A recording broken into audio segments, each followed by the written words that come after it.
রাজশাহী বিভাগে আশঙ্কাজনক হারে বেড়েছে হামের প্রাদুর্ভাব। প্রতিদিনই নতুন রোগী ভর্তি হচ্ছেন হাসপাতালে। টিকা দিয়েছেন এমন অনেকেও আক্রান্ত হচ্ছেন। বর্তমানে রাজশাহী মেডিকেল কলেজ হাসপাতালে চিকিৎসা নিচ্ছেন ৮০ জন। এ বিষয়ে আরো জানাতে রাজশাহী থেকে আছেন আমাদের সহকর্মী মুস্তাফিজুর রহমান। মুস্তাফিজ, হঠাৎ এভাবে হামের প্রাদুর্ভাবের কারণ কি এবং হাসপাতালে আসলে চিকিৎসা কেমন চলছে জানাবেন।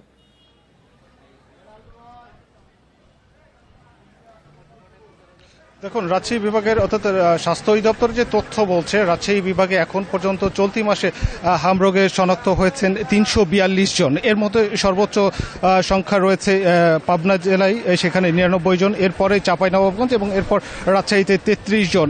ঠিক এটি স্বাস্থ্য অধিদপ্তরের, রাজশাহী বিভাগের যে স্বাস্থ্য অধিদপ্তর রয়েছে এটি তার তথ্য বলছে।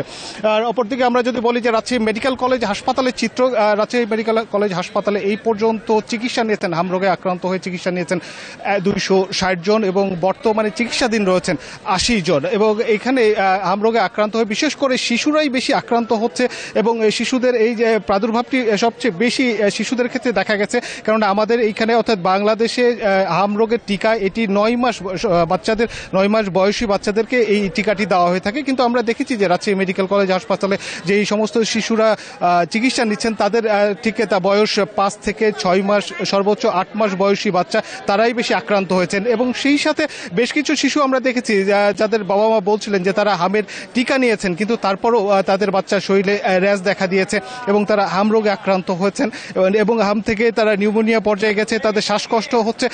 ঠিক এই পর্যায়গুলো যখন ক্রমান্বয়ে জটিল হচ্ছে, ঠিক সেই সময় কিন্তু বাচ্চাগুলোদের প্রয়োজন হচ্ছে আইসিইউ। এবং সবচেয়ে বড় সংকটের বিষয় হচ্ছে রাজশাহী মেডিকেল কলেজে আইসিইউর যে সংকট সেটি কিন্তু ক্রমান্বয়ে তীব্র হচ্ছে।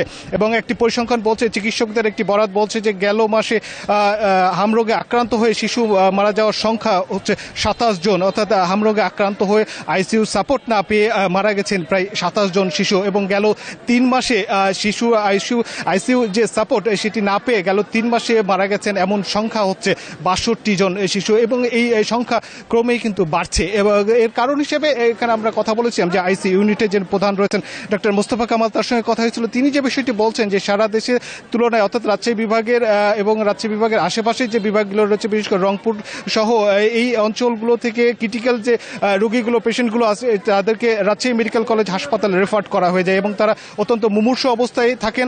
এবং আইসিইউর বেডের সংখ্যা এখানে ৪০টি বেডের একটি ওয়ার্ড, ৪০টি শয্যার একটি ওয়ার্ড রয়েছে। সেইখানে শিশুদের জন্য বরাদ্দ রয়েছে ১২টি বেডের বিপরীতে এখানে রাজশাহী মেডিকেল কলেজ হাসপাতালে এখন পর্যন্ত চিকিৎসা নিয়ে থাকেন 600 থেকে 800 শিশু এখানে ভর্তি হয়ে থাকে।